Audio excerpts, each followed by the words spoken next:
Metaphor ReFantazio, I think that's how you pronounce that, is a brand new IP from the Persona devs. At last, they must have cried. We're free of churning out JRPG Life Simulator hybrids. Let's finally pursue our dream of making a JRPG Life Simulator hybrid that's called something different.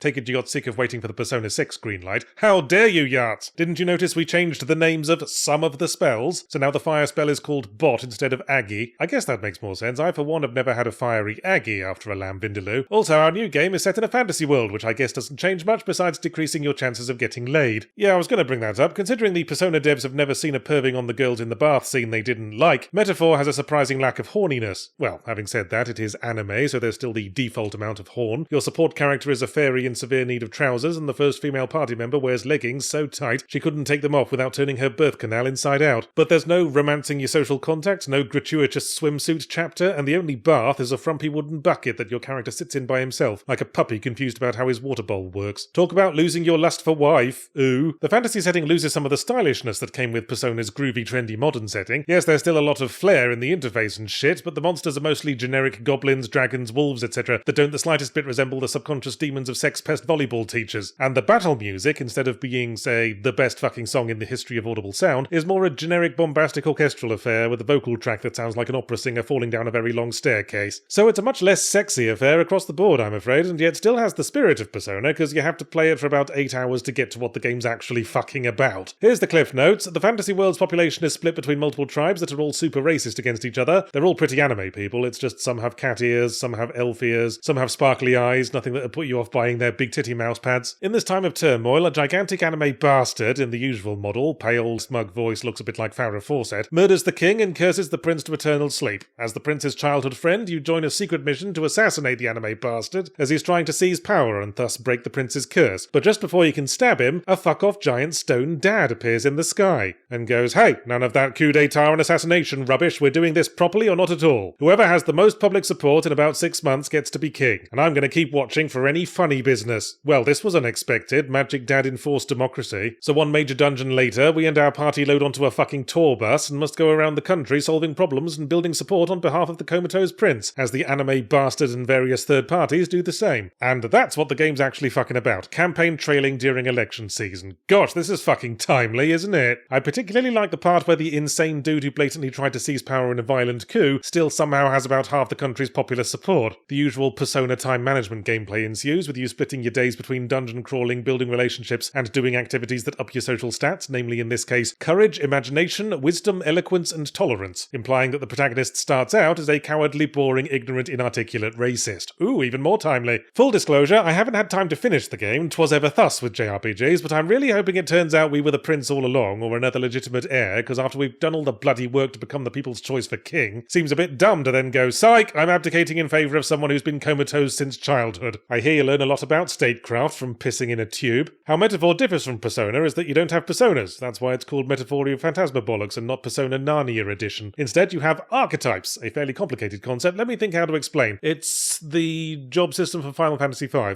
Oh, less complicated than I thought, actually. Every character you can befriend in your chaste, unsexy way is associated with a class that can be assigned to your party members. The warrior, the mage, the ice cream salesman, etc. The more experience they gain in that role, and the more you befriend the associated character, the more skills they acquire. Gosh, with 4 such versatile party members, I'll be able to meet any challenge. Hey, why does my meeting table have 8 chairs? Yes, I question the necessity of all the reserve party members the story forces onto you, when with smart enough job swapping, all you need is 2 strength guys, 2 magic guys, and everyone else holds the coats. Like Persona, combat's all about ambushing and exploiting weaknesses. There's a real-time combat element, marginally. You have a basic attack and dodge while in dungeon exploring mode, and if you're fighting lower-level enemies, they'll just die right there, swiftly fading away as tacit apology for wasting your time. Everyone else, hit them and you're teleported to classic turn-based battle world with a little visual and orchestral orgasm. Take them by surprise in real-time mode, and the enemy starts with lower health, stunned, and with their trousers round their ankles. On the other hand, if they ambush you, you might as well leg it and try again, because again, like Persona, if a standard enemy ever lands a hit on you at all, you've already fucked up, and they'll swiftly bog you down with weakness exploits and status ailments before you can pull your trousers up. The monsters are noticeably lacking in variety, and the optional side quest dungeons are kinda samey as well. I say optional, you have to do them to keep you from getting under-leveled, and anyway, they're more interesting than sitting around the tour bus working on your bean-flicking stat. What makes Metaphor interesting is the emphasis on the road trip aspect. When you're planning to hit dungeons, you have to factor in travel time, so you don't arrive on a day when the weather is bad, and the enemies all have an extra narc on from the copy-pasted wolf pack smelling like wet dog. We also stop at natural beauty spots to grab postcards cards for stock proxy little sister character A, which I do like as world-stroke character building moments. Do I like Metaphor Randy Andy Pants generally? I guess so. I like Persona, and this feels like Persona, just with some of the gameplay wires crossed differently. But it's less stylish and falls back on the typical JRPG formula more. Fantasy setting, airships, here's the desert bit, here's the ocean journey bit, here's the tropical island bit. That gave me a laugh, because we meet this exotic tribe of islanders considered by the rest of the world to be incomprehensible savages, and they convey that in the English dub by giving them Welsh accents. Yeah, real fucking exotic, guys. They're big on ritualistic human sacrifice in fucking Cardiff. Well, they are if you slag off the rugby team.